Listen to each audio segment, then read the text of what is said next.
In the military, they teach you how to deal with crisis when you're in charge. They teach everybody how to lead. And everybody knows the mission, and everybody knows the job, and everybody knows their roles, and they keep pushing forward. You see why it's important to learn leadership. And there's leadership schools. In the commercial world, they don't teach leadership in college. They don't teach leadership in high school. They don't teach leadership in elementary school or middle school. What you're expected to do is wait until you get to a point your name is on top of this little pyramid org chart, and they go, lead. And you're like, okay. And then you manage, because that's what you think it is, and that's what the schools told you it was. And then something goes wrong, and everybody looks at you, and you look right back, because you're just all a bunch of managers and technical experts. And a good leader in crisis has to be disruptive and has to dismantle maybe everything that exists or a big part of what exists, because if all that would work and could solve the problem, you wouldn't have a crisis. Yeah.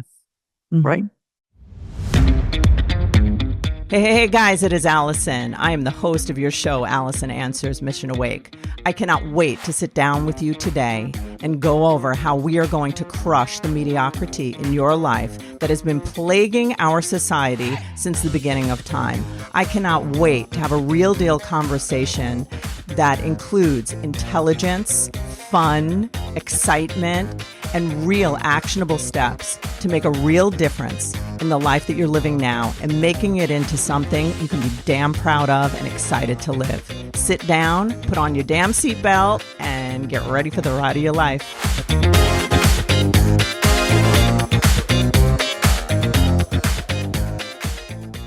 Hey, it is Alison from Alison Answers and Lager Counseling Services. My guest today is Marty Strong. I will be reading you his bio quickly so you can get a little sneak peek into who he is. He's an entrepreneur, an author, a speaker, and he's a retired Navy SEAL. Marty Strong has been a leader and a business consultant for decades, first in uniform as a combat decorated Navy SEAL, and then in commercial business. He is a thought-provoking writer, motivational speaker, and guest expert with over 350 appearances on national cable TV and hundreds of radio and podcast interviews to his credit. Marty is the author of 2 Amazon best-selling business books, Be Nimble and Be Visionary. His 3rd book, Be Different, is due to release, it says, in the fall of 2024, so it must have already been released. I am so looking forward to having Marty come on. Just sit back, be prepared to learn how to lead, and don't let this shut you out if you're not a leader in an organization. Remember, we are all designed to lead our own selves and our own life, and this should be a really fascinating interview. See you on the other side. Hey, guys, how are you today? I have Marty Strong, as I promised, here in the show. And Marty, I just want to thank you so much for being here. As I said off camera, I want to honor you and thank you for your service to our country. It is something that we all should really be very grateful for. And I want to thank you for that work that you've done for us and the sacrifice you've made. And I want to thank you for being here and giving your time, to Thanks help. for having me. Yes, it's a pleasure. Just the audience, the listeners are entrepreneurs. That's a big part of who listens, and also people who are in my counseling centers. And so it's people who are very into personal growth and all that you're about. So you've married together your vast experience, as a SEAL, and then as a businessman, as a leader, and as an author, as a speaker, motivational speaker. And I just want to sit back and learn from you as much as I can while we're together. When you came out of the military and then in your life, you began this path, and it's a path that crushes mediocrity. And that's what I believe in, that's the only thing that we're all meant to reach our highest, expansion. How would you say that you have married together all of these roles and how they've all played a part in the synergy of what you've become? Because you've become very successful. Well, I think I have an innate flexibility and resilience, both psychological flexibility. I'm not very limber. Let's see, yoga or anything like that. Physically. But psychological flexibility and psychological resiliency, and that the root of that is from being a child of a divorced family and having a mother that was an alcoholic and a schizophrenic, and So my pretty much from about 11 through 16, the house was a very weird environment. There was nothing certain. There wasn't anything coming from the parent side, especially once they divorced. There wasn't any guidance. So I was a little bit of a wanderer and bouncing off from different influences, different adult influences. I was a big reader and I would bury myself in reading. And while my mom was initially all about novels and things like that, which to this day, I love. I read about 60 or 70 books a year. Probably about 60% of those are novels and 40% are nonfiction. But my dad was real strict on learning through books. So I had, even when I got a little bit older, my allowance was tied to an oral book report. So I wouldn't get the allowance, but it was a pretty good size allowance. I'd get like 15 or 20 bucks, depending on the size of the book, when I was ready to present. And sometimes in the books he gave me, like he gave me the Bible, he gave me the Hindu Upanishads, he gave me the Rig Vedas, he gave me the Quran, he gave me the Book of Mormon, he gave me the book about ancient history by Will Durant, which was a big mainstay textbook back in the 30s and 40s. It didn't matter what I was doing in school, didn't matter what my age was. He was picking these kind of adult level books to give me a deep, and then we went into Kant and Descartes and, I mean, all these philosophers, and I banged through these things because I wanted that money. I wanted that pocket change Fascinating. so I could do something, right? Yes. But what it did, when everything so kind of fell apart at the end of that family experience, I had a love of reading, but also had a love of knowledge. And I also knew that I could overcome not having direct access to certain kinds of information by going to a library, pulling the book out, and just going cover to cover. So I ended up being able to take that flexibility that was psychological and applying this other category of being a self-learner. And when I married those two together, I basically kind of learned my way out of the situation. Yes. I became smarter and I became more aware. And in addition to where we got in the school system. And I think that informed me that being flexible psychologically and being resilient psychologically was something that was a winner kind of attribute all throughout history and across all those different categories of human experience. So I said, okay, so it's not a bad thing.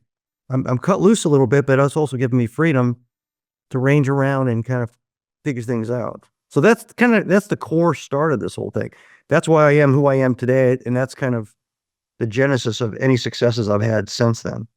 You know what I love about that? Because I think it's fascinating. I'm so glad you shared that. I love that when you take in this information, now it's inside of you. So, like, do you feel that creates some form of resilience because now no matter what situation you're in, you can pull on that knowledge, you can pull on that, growth. No matter what's happening outside of you, the internal structure is being built by all this learning and growing, right? Yeah, you're in a constant state of being influenced by outside information. And you're being exposed to other people's opinions, but you're also being exposed to other people's lives. Yes. So you tend to get a perspective kind of element to the way you look at everything. If you read 4 or 5 biographies, I don't care what they do. They could be a general, they could be a politician, they could be a mom, they could be an athlete. You will start to find these commonality, kind of this human commonality of the stories of seeking, failing, winning, losing, learning, quitting, getting back up off the ground and dusting themselves off. And it's a human thing. It's not about the category of what they did professionally and what made them famous.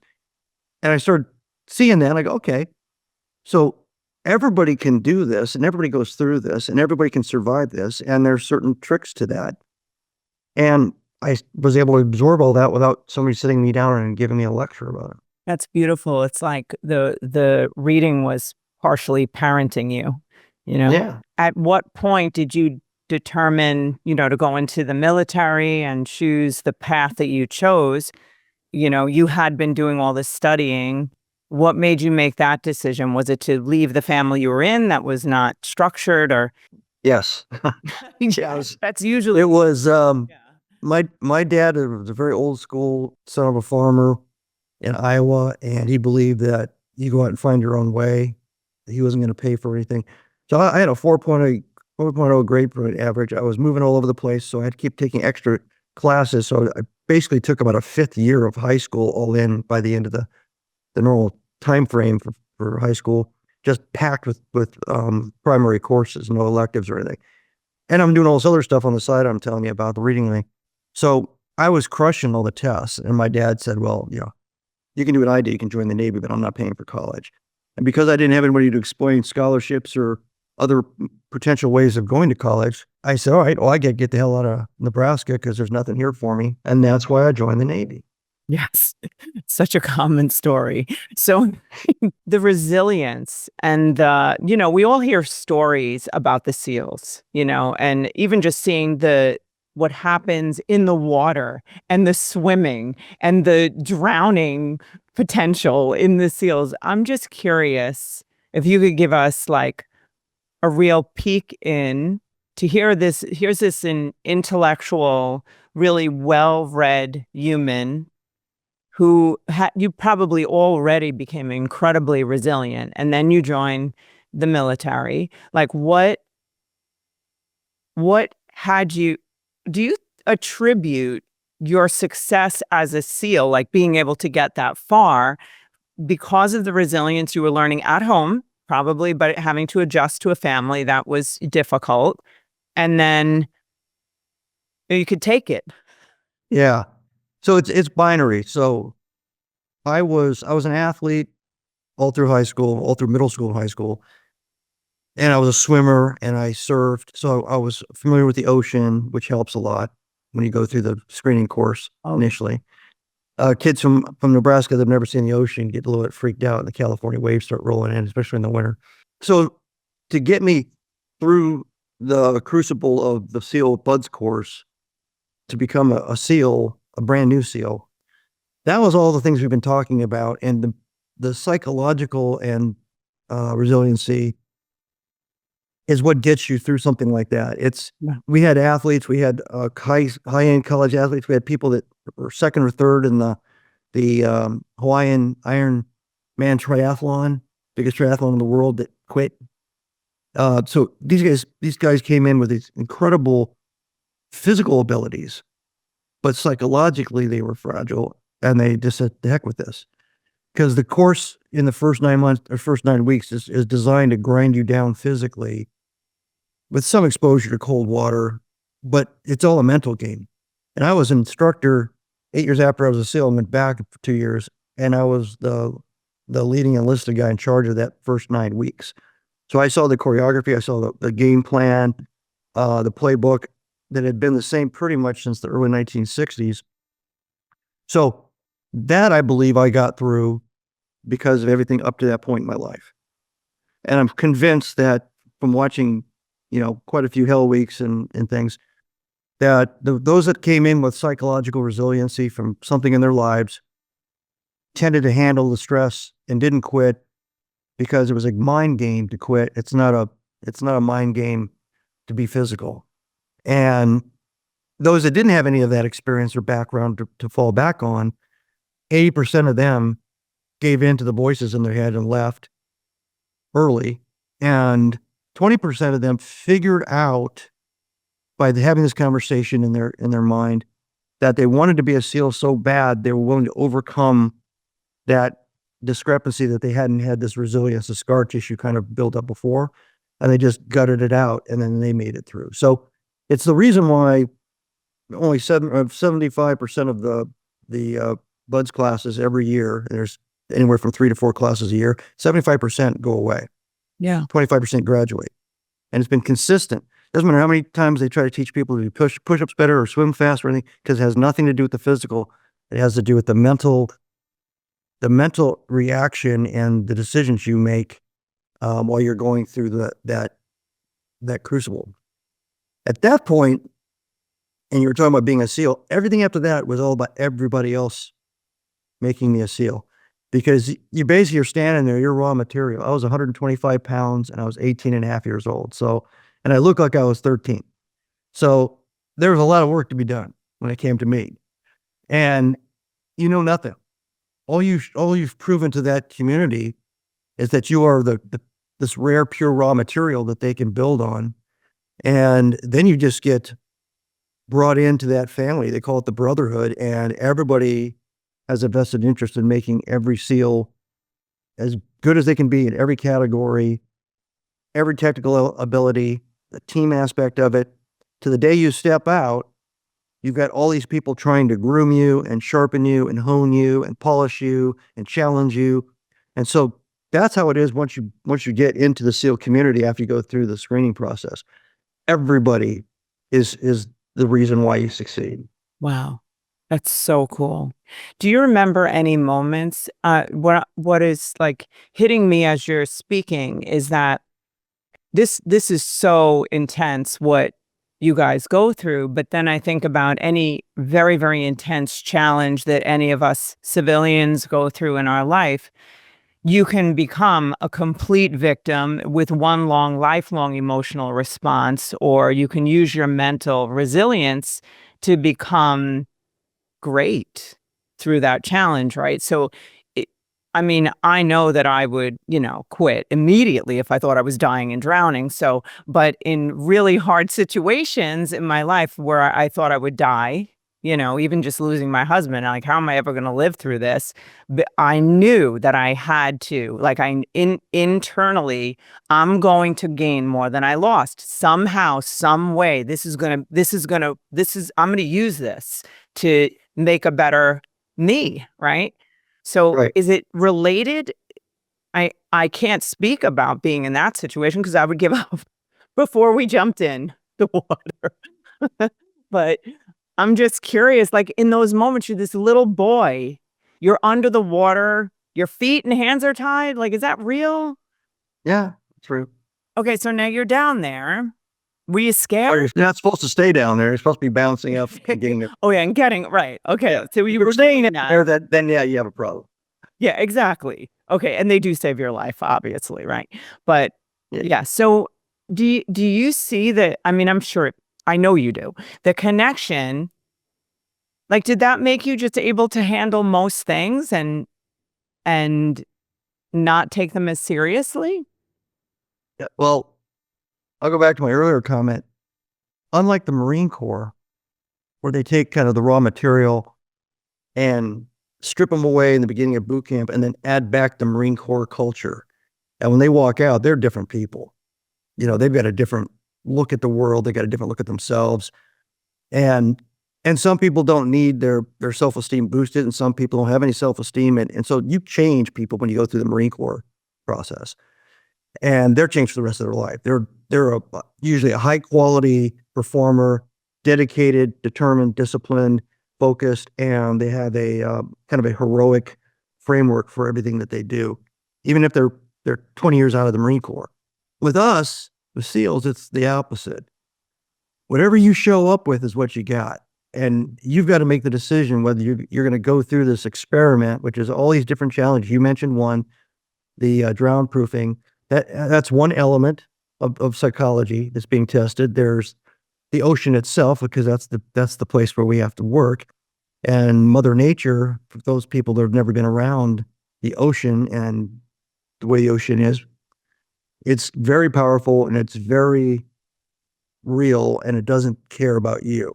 So it's not gonna, you're not gonna get a participation trophy if you're in the middle of the ocean. You're gonna get either a good outcome or a bad outcome based on your ability to survive the situation through training or through some other means. So each of those little elements in the BUDS course, it's more like you walk in and the statue of David is in the rock. And all these things are chipping away at the rock. And either you end up coming out with that core ability that you had coming in the door, or you don't. Hmm. And then they take that raw material and start working with them, but they don't try to change you into a different person. That's the kind of person they're looking for. um, high IQ tests, psychological resiliency, which is proven by their ability to get through that initial 9 weeks, flexibility, the ability to lead well, but also the ability to follow well, and the team thing, that it's not about me, it's about the we. And you may or may not have ever been in a team environment up to that point in your life, but that's part of what they're going to teach you, that you can be a stud and be the cool guy and all that, but you're going to be surrounded by people just like that, and some of them are going to be much better prepared and trained and experienced. So you're going to be humbled on a regular basis every day, right up to the day you get out, right? I don't care how long you stay in. There's always going to be some SEAL that's better, smarter, sharper, has another extra row of ribbons you don't have, whatever it is. Yeah. And so that's part of the molding after the fact. So you really, you learn more about yourself, not more so much that you're being taught to do something different psychologically. The aspect that you're talking about when you get out, does it apply to anybody else? You have to go through ground proofing or go in the ocean and freeze to get to this point. You don't. And I mentioned reading biographies. I think the more you need empathy, but you need empathy and perspective, and you get that if you read as many stories as you can about people that have been in your situation. Because what you're going to find out is the victim thing is usually because you've isolated yourself and you believe that what happened to you will only happen to you, and you're the only person that's ever had it happen to, and you just kind of spiral down in, and you don't talk to anybody about it, so nobody else is trying to, metaphorically slap you a couple of times across the face, and they say, wake up, get out of it, snap out. So if you read other people's stories, and well, first off, that humility part comes in. Holy crap, this is 10 times worse than what I went through. And then how did they get through this? And oh, that's how they got through this. Well, maybe I could do that. Oh, okay, I'm not the only victim. Hell, everything I'm reading, there's 100,000 different ways for your life to go to hell in a handbasket. And it happens to everybody all the time, and to some extent or another. And you've got to say, okay. And if you do that, you get empathy for who you're reading about, but you also get a perspective lesson, which it's hard to be a single-minded victim if you do that exercise, because it is what it is. You're seeing the reality of the real world, and then you got to decide: do I do what they do? Do I emulate them?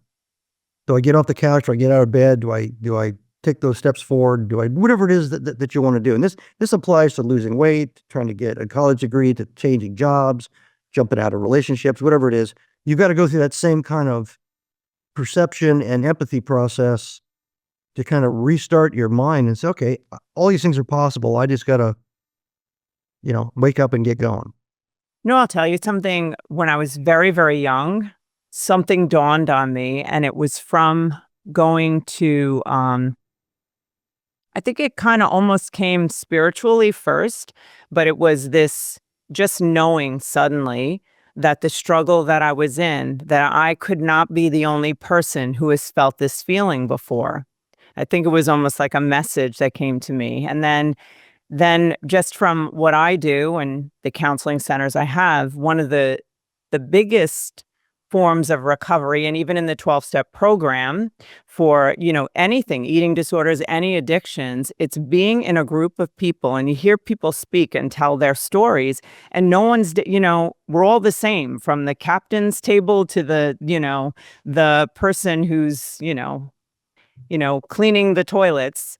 Everybody is the same. And so much of, I think, suffering comes from the idea of separation, and not knowing that we're part of this greater thing. But anyhow, back to like what you're saying, what I'm so interested in finding out, because I have these counseling centers and, own businesses, I'm like, the leadership aspect, how all of this ties in, and you're an expert in leadership, like, the different things that you do and the books that you write. That's one of the main things that I struggle with, is like managing people, and just, Yeah. can you bring us to like how this applies to leadership and not being upset as a leader, because some changes we can't affect, or maybe the way we're hiring people. There's just so many issues that come up for leaders, right? Sure. Well, I know I sound all, wise and on top of all this right now. I didn't know this. I didn't know this about myself. I believe that my upbringing was a crappy upbringing, and that's the way I would have described it up until I went back as an instructor, and I had an aha moment watching what the process was doing, and all the things I explained were kind of revealed to me, and I went, well, that crappy family life is what caused me to be able to do this. It's actually, for me, because I like being a SEAL, it's what allowed me to do this, right? So you get out of the military, you get out of the way I described the SEAL team experience, and a couple of things that immediately I ran into. One, companies aren't hiring for psychological resilience. Truth. They're not testing for it. They're not hiring for it. And I'm talking like commercial companies. I'm not talking about an EMT or law enforcement. They may have angles to that. The second thing is when an employee walks into a organization, whatever the size is, you don't normally have that swarming of teachers, trainers, mentors, coaches that want you to be better than them, and they won't let you not be better than them. All that stuff I told you about by honing and sharpening and challenging, and that's not happening. Not because they're bad people, because it's a different culture. In the military, when the phone rings, you go with what you got, and you go with who you have. So if you think of it like a sports team, if you let the one short person over there on a basketball team, they don't get to practice as much, or you don't get them any better, and then that phone call comes, you're going to war with everybody plus that short person that you didn't pay any attention to.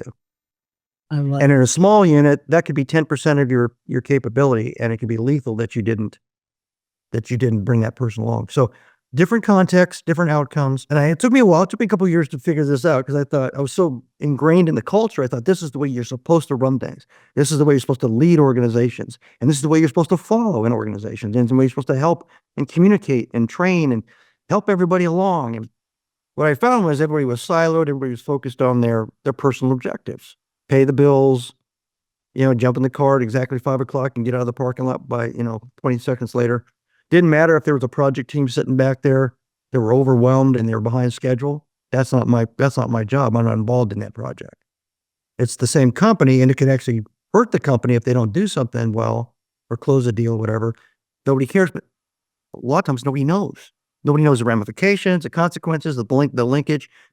So if you think about how do you affect an organization like that, you can almost not do it unless you are the leader, because you basically have to start at the top, and you have to start creating a culture that it won't be a military culture. You're not going to put everybody through Hell Week or something like that, but you can start hiring for different character traits: flexibility, communications, the ability to work with others and do things slightly outside of your resume. Would you work on a project team, a multifunctional project team? If you say, no, I want to be in cubicle 7, I'm an accountant, or I'm this, then that's not the person you want to hire in if you're trying to create a culture that eventually becomes empathetic and aware of itself. And if there's a project team that's behind the power curve or the timeline, you may not be able to go in there and do what they do, but you can go get them pizza. You can do something, right? And you offer up because you understand the ramifications of failure for anybody, and they would do the same for you. It takes a while to do it, but you have to kind of hire that way, and you have to decide who you're going to keep if they continually jump in the car when everything's falling apart and they're not going to help. And they'll tell you right to your face, I'm not paid to do that. Oh, and they're absolutely right. They're absolutely right. So you can slowly build a culture like that. Smaller companies, easier to do it. Mid-sized companies, still pretty easy. Once you get to a certain point, especially if you're spreading out, and nowadays, if it becomes a virtual community, it gets tougher to do it through force of personality as a leader. Yes. Because I just wonder, as you get taller, as you move away from the people, like to get to them, so you have to be building. It's difficult. Yeah. It's difficult because this is the medium, right?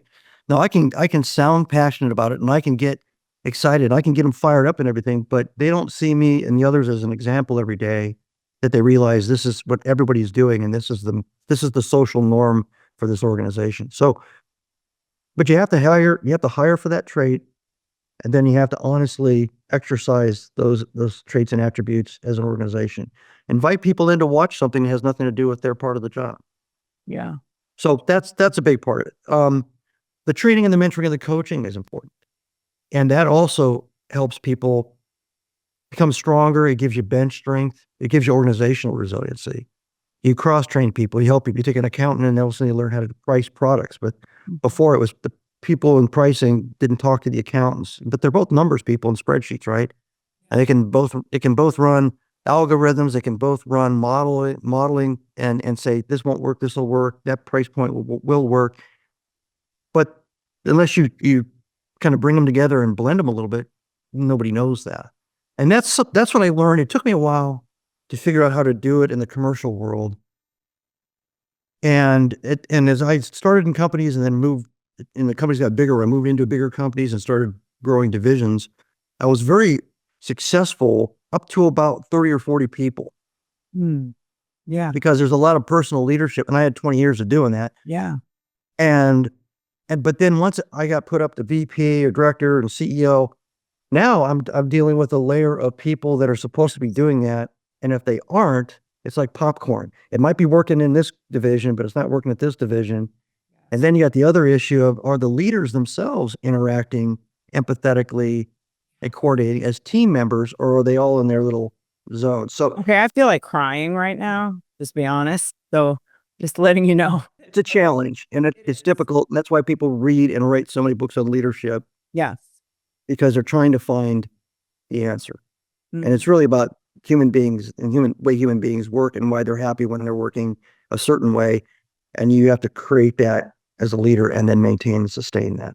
It's just, how do you invest the time that you don't have? But then it's gonna take more time the other way anyhow. Yeah. I'm telling myself, yes, right? Yeah, I mean, it kind of comes down to, are you a leader or are you a manager? If you're a manager, you never have time because you're trying to manage everything. True. Because that's what you perceive your role to be. Yeah. If you're a leader, your job is to do all the things we're talking about. Yes. That is your job, right? So if you're in a smaller organization, you might have to kind of switch the gears back and forth from manager to leader, but you can't dump one aspect of the position for the other. You can't say, well, managing is important because that's what's really happening today. That's the to-do list. And I'll get to the leading some other time. It doesn't work that way. Hey, guys, how are you? Isn't that amazing? This story that we're hearing on this show is great. I want to just give a shameless plug of my book. I would really want people to have a good look at my book and to understand what it really is. I used to be ashamed to plug my book, and then I realized, how is that right? To keep the information, the 30 years of experience that I have, the 8 years of education, the trauma that I grew out of and learned how to manage, and how to manage emotion, all the training I've had in neuroscience and quantum physics. How can I keep that from the public? So it's not, I used to think it was like something I should, be humble about, but being humble is silly when you're keeping things away from people that they need. So what I want to tell you about my book, and I hope that you do get it, because I think it will really help you. I've gotten a lot of tremendous feedback about my book, and that it's really, really of great value to a lot of people. And what it is, it's an interactive read, and there's inside of it, there's journal entries. So as I'm teaching and going through the book and teaching you how to create the life you want by understanding how you're wired, how your thoughts, feelings, how your words, how thoughts are things, and the neuroscience behind it, and how we are programmed from the time we're 0 to 7 years old to live a life of mediocrity or a life of poor design because of meaning that we attached to events when we were children that just became our programming. What I want to tell you is that there is a way out, and it's a simple way. It's very simple. I believe in the simplicity and the grace in healing, and that it doesn't have to be a big work. So I would love it if you'd get my book. It's a best-selling book on Amazon, and it's my first, and I encourage you to get it. It's called The Wake Up Call, an interactive read for building the life you want. I don't think you'll be disappointed. Thanks so much for being on the show, and let's get back to it. The other distinction there is, in the military, they teach you how to deal with crisis when you're in charge. They teach everybody how to lead. So the military the modern military methodology is if the major gets killed, the captain steps up. If the captain gets killed, the lieutenant steps up. If the lieutenant gets killed, the sergeant major steps up. If the sergeant, and everybody knows the mission and everybody knows the job and everybody knows their roles, and they keep pushing forward because they've all been taught to lead. And the training in the military swaps out leaders and says, try doing it without your leader now. And you see why it's important to learn leadership. And there's leadership schools. In the commercial world, they don't teach leadership in college. They don't teach leadership in high school. They don't teach leadership in elementary school or middle school. And they don't teach leadership in the vast majority of commercial organizations in the country. So what you're expected to do is wait until you get to a point where your name is on top of this little pyramid org chart, and they go, lead. And you're like, okay, and you manage. And then you manage because that's what you think it is, and that's what the schools told you it was. And then something goes wrong, and everybody looks at you, and you look right back because you're just all a bunch of managers and technical experts. Nobody's leading because nobody knows how to lead because nobody knows what that looks like. So that's the other aspect of the military experience that doesn't, you don't find it very much in the commercial world. It doesn't matter if the organization is a political organization, state, federal level. Everybody becomes a bureaucratic manager, and nobody knows how to step up. Like you said, you're accountable, but you don't go in the corner and pout because things are going wrong. You step up and start taking action. And a good leader in crisis has to be disruptive and has to dismantle maybe everything that exists or a big part of what exists, because if all that would work and could solve the problem, you wouldn't have a crisis. Yeah. Right? You have to be courageous enough to bring everybody in a room and say, hey, let's re-envision, reinvent, reimagine the supply chain or the product or whatever the aspect of the crisis is. And we're not leaving here, we'll order food in until we've got the genesis, the germ of a new concept. But we've got to rethink this. What we've been doing is not going to work. Eventually somebody gets there, but usually there's time, there's delay, there's hope as a strategy, or somebody fires that person, puts in somebody who's known for taking charge. I think it's the way everybody's been taught to do it, whether through observation, through popular culture, through watching, the dad makes the decision of where you're going to have dinner. The mom decides where we're going to go to get the clothes or whatever it is. You see, there's always an authoritarian kind of person implementing the decision. And people say, okay, and that's how you manage this stuff. That's how you manage where we're going to go to dinner. But the leader part of it, as a manager, you see it as part of the to-do list, and you're really concerned that it's optimized and the time's optimized and everybody executes and you get the best product out of the meeting. The leader side wants everybody to go in there and muck around a little bit and realize what their weaknesses are and maybe take some notes. I got to find out something about this, or maybe I should take a course in this. And they're okay if it gets to an 85% solution. Yeah. Because it's all that time was learning. Yes. It was learning from a lot of different points of view. Maybe somebody in the room did know answers. Well, now I learned that somebody else besides the person in charge knows something about this. Maybe it's the way they approach the problem. The problem set was evaluated differently. Well, now I've learned a new process. It's only hard if you're watching it as a manager because you want to get it done and you've got another thing to go manage. Mm-hmm. But if you're a leader, you see it as a learning event. Yeah. So I'd say if to pull back from that, you have to say, okay, recognize I'm thinking like a manager, but if I want this organization to grow, I want the people to grow, and that's part of growing the organization, I'm going to put my leader hat on. I'm going to give them a rough outcome of what I want out of this, and then I'm going to get out of there for a while. Yeah. Now, they bring you back to 85% solution, and you listen to it. Listen, they came at it. It's like the math problem with kids. Mm-hmm. If a mom teaches a kid how to do division, and they get to the answer, and the teacher said, that's not the way I told you to do it, and they give them an F. Because the process to get to the correct answer wasn't the process the teacher said we had to use. Yeah, got it. Yeah. So when you're reviewing what they did, don't get so much into the process, look at the outcome. If the outcome's close, then you can tweak it a little bit as a management person and realize that there's a lot more strength now in that organization than there were before you allowed them to do that. We have a thing which you probably heard. I mean, I'm definitely heard like 1-3-1 and the definition of done, like that, if you come to me with a problem, or any leader with a problem, you have to come with 3 solutions and your greatest recommendation, right? So you don't just leave it in my office, the problem. 100% agree with that. Yeah. Because now you're teaching them to be leaders because they have to take a chance by recommending, right? Yeah. So I've had leaders that just me breaking them of the habit of taking the responsibility of making the decision. A COO comes to me, briefs me on the problem, and I just sit there. I don't say anything or ask any questions. Briefs me in greater detail on the problem. I don't say anything. Then says, what do you want to do? And then I say, I don't know. You got the authority to make the call. I'll support whatever you want to do. And then not say another word.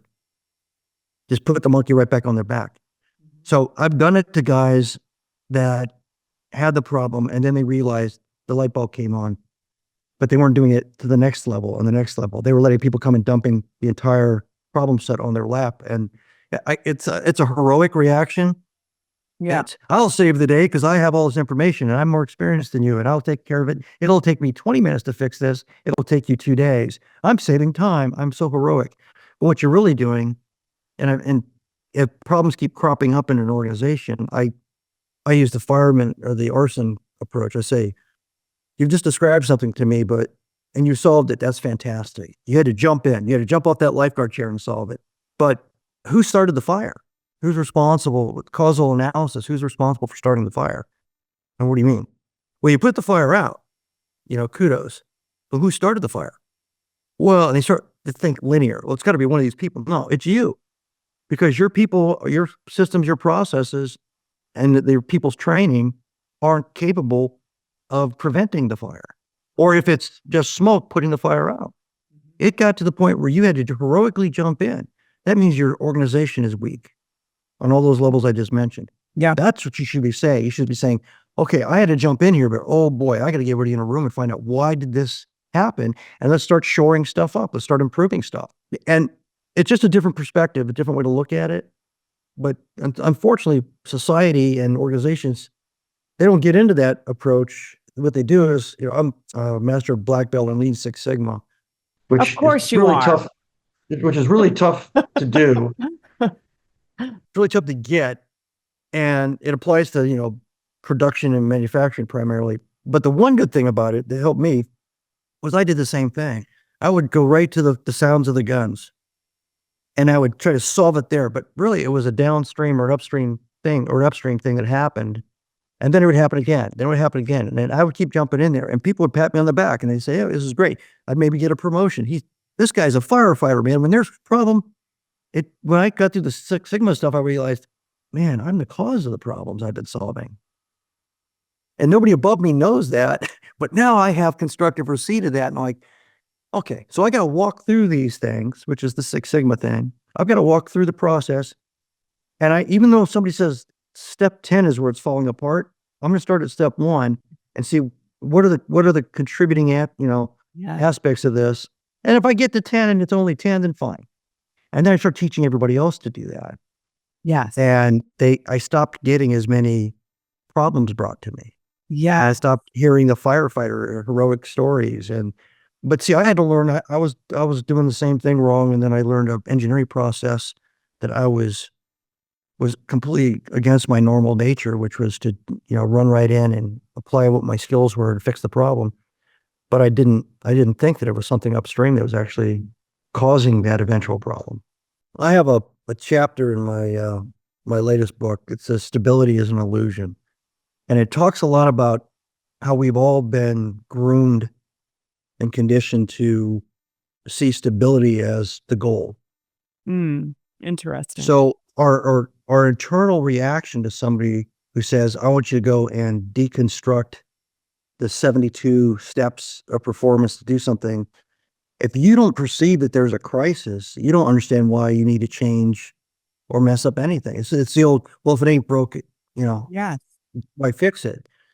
But it's actually the thing we were talking about in the pre-discussion about the universe, and that if everything in the universe is changing every second of the day, every aspect of the universe, and you just boil it down to the simplicity of the materials you use or the services or the people, the talent that you use, or the systems that you're relying on. All these things are changing and modifying constantly. Yeah. So how the heck can you ever just plant your flag in the ground to say, this is the reality that we must protect. This is the reality we must never question. This is sacred, and anybody that says differently, you don't fit. You're a problem. You're a rattling noise that we have to get rid of, kind of thing. And that only works if the world was static and stable and locked in place. So it works for a little while, and it may have worked back in the 40s and the 50s before things started moving faster and faster. But I think that went away probably in the middle to late 60s when technology really kicked into gear for everybody, where everybody had access to it, not just the militaries of the world. Things accelerated, which means that the changes that the universe are imposing on your world are happening faster and faster and faster. So and this is the difficult thing. If you're making a product, everybody knows your shelf life, especially if it's a technology product, your shelf life has shrunk to almost nothing. Yeah. You sell it in States for 6 months, and then you sell it overseas for the next 18 months, and then it's basically, you better come up with another product because everybody's leapfrogging you, or they're cloning you and leapfrogging you. So that's the reality in some industries, and they have to think fast, and they actually are pretty good at it. Supply chain management got too expensive. It got too expensive to do it the old-fashioned way, putting everything in warehouses. So they came up with a smarter way to do it. But a lot of just regular human systems, a lot of human activities that people pay for, can also be done in a smarter way, consistent with the technology we have. Look at what we're doing right now. I used to be on TV all the time, and I had like 300 plus TV interviews at one point, a couple of History Channel specials. I had to go to the studios. I had to fly or drive to New York or to DC, and I had to stay in a hotel, and they had to pay for all that. I had to come in a suit, and then I had to wait, and I'd get makeup on, and then I had to come out there and do my 15-minute or 10-minute or 5-minute block, and then walk away and do all that in reverse. Yeah. Every single time, hundreds of times. I watch now, and this is how they're doing it. Yeah. They're not asking their guests to be made up. They're asking that they be in a suit. There's no flying involved. There's no hotels involved. So it's accelerated, but the media world has adapted without thinking that they lost a whole lot of quality, because what they're really trying to get in this particular example is the content of the person that they're talking to, the value of that content. So if you look at the world around you and everything's changing and you don't understand what you're doing now, yeah. If you don't know what you're doing, how do you know what you're doing is changing or not? Exactly. Yeah. Yeah.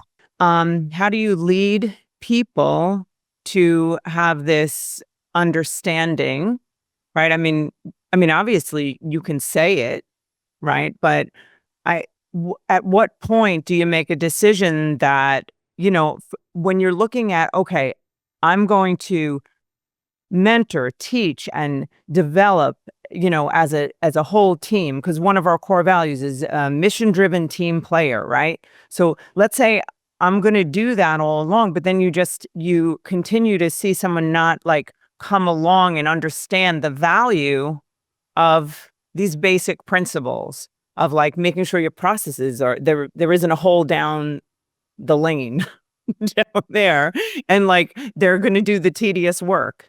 Like, at what point do you make a decision? What do you do in that situation? How long? So first off, I think anybody that's in a leadership position or a management position is a leadership position. I believe that leaders have the responsibility to hire in at some level of competency and then improve on that competency and expand that competency and also develop all the other attributes we've been talking about culturally. And in my first book, Be Nimble, I have a kind of my pyramid, which is the base, the core foundation is training. Mm-hmm. Then there's coaching, and then there's mentoring. And the training can be done by non-leaders, because that's a system, process, a technique, something that's more linear, and you have to learn how to either do it tactile, or you have to pull it into your brain so that you understand it and you can regurgitate, or you can act in a different way according with that new knowledge. All right, so now you're in the system. You're fully trained. You're tossed in the system, and situations come up that may or may not have been in the training, because the training isn't supposed to cover everything. So now somebody as a leader has to recognize that somebody's struggling with something and come in and give them some guidance like a coach would, and then coach them until they start to hit their stride and start to understand things, and they got it. Thanks. If you think like sports, it's very much the same way. Sure. If an athlete on the NFL shows up on an NFL team, there's coaches. Now, they're not teaching them how to run, they're not teaching them how to catch, but they're teaching them how to work together or use a particular system until they all gel and are doing it as well as they can, right? Well, let's go to mentoring. Let's say that the quarterback on a football team, to continue on with that example, is making a bunch of mistakes. Technically, completely trained, coached to death, still having issues. That's where mentoring comes in. Because really, a mentor means that they're well coached, they understand the playbook, they understand the interactions, they were well trained on the technical stuff, but they're having a problem with their own head. They're having a problem with their own perspective or their own understanding or analysis. And mentors usually kind of like analysts and therapists, it's more about helping to reflect back to the person what they're saying to you so that they all of a sudden have a sense of awareness and they go, got it. So that's the peak of that thing. And it's also a leadership responsibility. And mentoring is not for senior executives only. Mentoring is for anybody in the organization. Yeah. Coaching, same thing. And, training, everybody says everybody gets training, but then they start kind of, from a caste point of view, they start saying coaching and mentoring, that's elite, and that goes up to the top guys, but the middle group gets that. But they're the ones that need it the most because they have the larger group of people reporting to them. They're going to be affected positively or negatively. That's how I would deal with it. And first year leaders are responsible for training, coaching, and mentoring. Put that system in place, kind of that same pyramid, and make sure it's being sustained as a continuum. And your organization will get stronger and stronger and stronger collectively. I'm thinking about where I want to be now, and I'm not there. But then I do realize that it's every little, that's what we're doing. We've revamped. You always have to reinvent. Like we just reinvented the hiring process, and then, but I'm impatient. I think anyone who's listening, who's an entrepreneur, relates. We're so freaking impatient. Well, I tell you, you're rare in that you actually do look at the future and set goals out there. Oh, constantly. The vast majority of entrepreneurs, not just entrepreneurs, most business leaders, they don't do it. They do incrementalism because it's safe. They flop, the planning for next year is exactly what we did last year plus 5%. Oh no. It's a low risk, high risk mitigation kind of profile. And back to the universe changing, if the whole world's changing and going 25 degrees to the right, you're going, do what we did last year, just add 5%.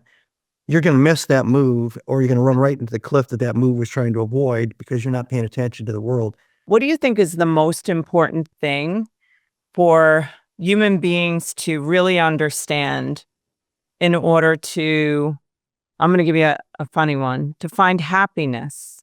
I have a 3-step brain practice that I think you can apply to pretty much anything in life, not just business. The first step is intellectual humility. Intellectual humility, the way I describe it, is you take all the rewards and accolades that you have stacked up in your brain that make you feel like you're kicking butt, and then you get rid of all that. You clear that up. And then you take all the negative things, all the things that drag you down, all the things that make you feel less than, and divorce, you broke up with a girlfriend or boyfriend, you got bankrupt in a business, you just got fired, you didn't get the bonus, whatever it is.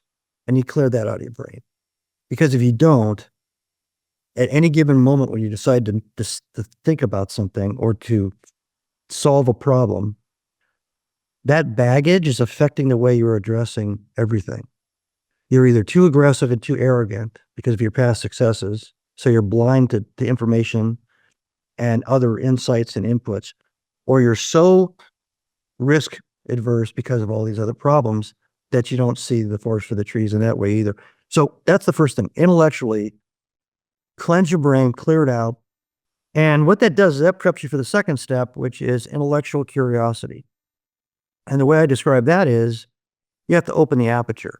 You have to take a 365-degree look at the world, your marketplace, your economic environment, your marketplace, your market niche, your competitors, your industry.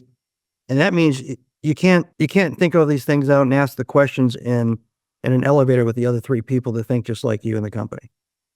Even if you trust their judgment, even if you think they're great, you can't just do that, which is what all of us do. Or even worse, you go back into that past of your own and say, I've got a football play for that.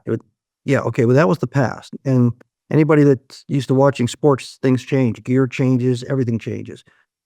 Get curious in a very powerful way, and that prepares you for the last step, which is to be intellectually creative. This is where you start going through and trying to put solutions and answers together. And if you do those in that order, you've got the best shot at coming up with the best solution, the best answer at the end of the third step. If you don't do that, if you shortcut it, there's a causal problem that's rolling through. You've got some baggage that are interfering with not accepting ground truth information. That's affecting your ability to create. You're creating something that's got a built-in error factor, and you don't even know it because of the way you did the normal process of just responding with a football play, listening to the person next to you, executing an answer to the problem. I know that we have to wrap up. So is there anything else you would want to just say or share, or can you tell us how to find you? And I know you're a motivational speaker. You have so much to offer. There's so many books that you have authored, and we'll have all that in the show notes, but sure. Yeah. Well, pretty much everything we've been talking about covers all three of the books: Be Nimble, Be Visionary, and the newest one, Be Different, which is all about the creativity. And that's the one that had the last 3 brain steps I was talking about. And that's what I talk to also. I mean, everybody that hires me as a motivational speaker, is kind of what they want. They want inspiration and motivation for people to do something different, to act differently after being in front of somebody that's speaking. So, but the topics are usually what we've been talking about. It's about all these human issues. It's about, leadership challenges. It's about, salespeople stuck in a rut. It's all those kinds of things. So it really comes down to not a sales technique or a leadership technique or anything. It comes down to the human aspects of this. And I address all those in the books. Just go to martystrong.com. Yes. It's there. That will give you a quick link to Amazon where the books are. And also my speaking programs are on there too. So Marty, I want to thank you so much for being here. It was an absolute pleasure. There's so much nuggets of wisdom that you shared. So I just want to thank you again for your time. Thanks for having me. I had a lot of fun. Yeah, me too. It's a wrap. Guys, thank you so much for listening to the show. I just want to say to you that we are all together a part of the Mission Awake, a mission that's going to stop the mediocrity that's plaguing all of us. So if you got something here today, I ask that you would be a part of this mission and you'd share it with whoever you can. Take a screenshot of the show and share it on your Instagram. If you are looking for me, you can find me on social media platform, Instagram, Alison Answers, or Lager Counseling Services. And give us a review and subscribe if you could to YouTube, Alison Answers. That's where you're going to get a lot of content. I drop stuff every day, goofy stuff, all different kinds of stuff. 5-minute videos that just get you moving in your day. Have a great week. See you next time.